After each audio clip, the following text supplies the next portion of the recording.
Selamat pagi ini kita akan merenungkan firman Tuhan berdasarkan Matius 18 ayat 1-10. Ini adalah pengajaran Tuhan Yesus tentang kerendahan hati. Dipicu oleh pertanyaan murid-murid tentang siapakah yang terbesar, Yesus mengajarkan mereka kerendahan hati melalui contoh seorang anak kecil. Natur anak kecil yang alamiah merupakan contoh kerendahan hati. Kepercayaan, ketergantungan, menampilkan diri apa adanya sebagai anak kecil tanpa tipu daya dan keinginan menjadi lebih dari yang lain adalah karakteristik kerendahan hati yang sejati. Murid-murid Yesus harus menjadi seperti anak kecil ini dalam hal-hal ini. Kemudian Yesus menggambarkan anak kecil sebagai anak-anak Allah atau orang-orang percaya. Dengan demikian, kerendahan hati yang sejati mencakup kerendahan hati di hadapan Allah dan di hadapan sesama.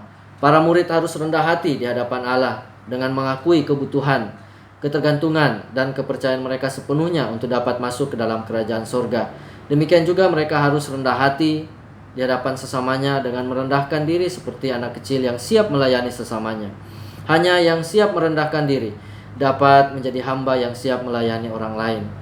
Kerendahan hati di hadapan sesama mencakup sikap hati dan tindakan terhadap sesama saudara yang kecil, lemah, tanpa status, dan dipandang tidak penting di dalam masyarakat.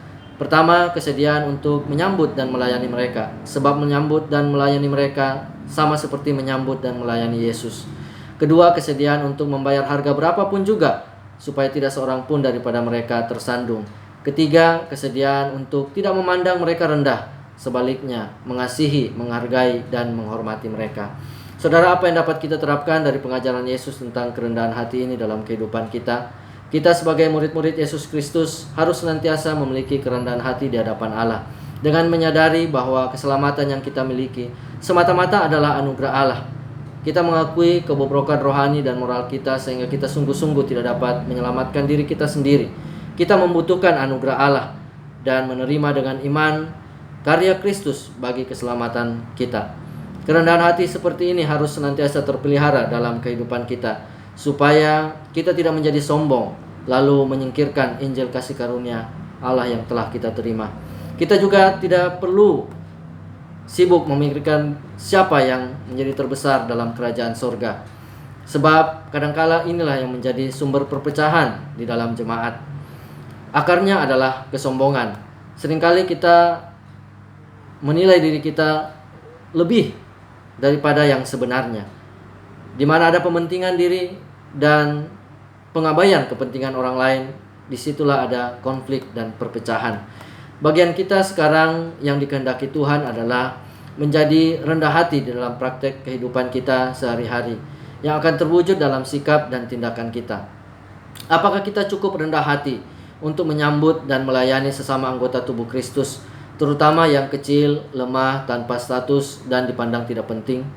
Apakah kita cukup rendah hati untuk rela menyingkirkan segala sesuatu yang dapat membuat mereka tersandung?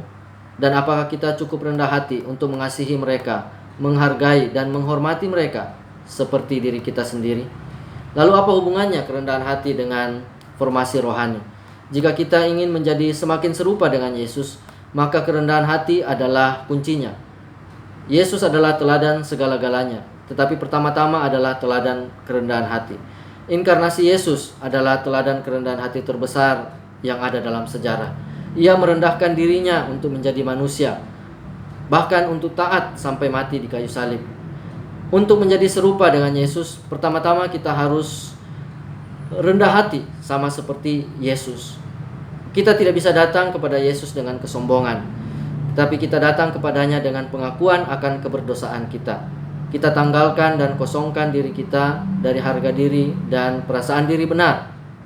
Hanya dengan begitu Yesus bisa masuk dan berkarya dalam kehidupan kita. Formasi rohani juga tidak terpisah dari bagaimana cara kita berelasi dengan orang lain, dan kerendahan hati menjadi salah satu faktor penentu dalam relasi itu. Orang yang rendah hati tidak memandang dirinya lebih penting dari orang lain. Ia siap mengutamakan kepentingan orang lain di atas kepentingan dirinya sendiri. Selalu siap melayani orang lain dengan cara-cara yang terbaik, dan selalu siap membawa orang lain untuk mengenal Tuhan. Hanya dengan begitu kita menjadi semakin serupa dengan Yesus Kristus Tuhan kita.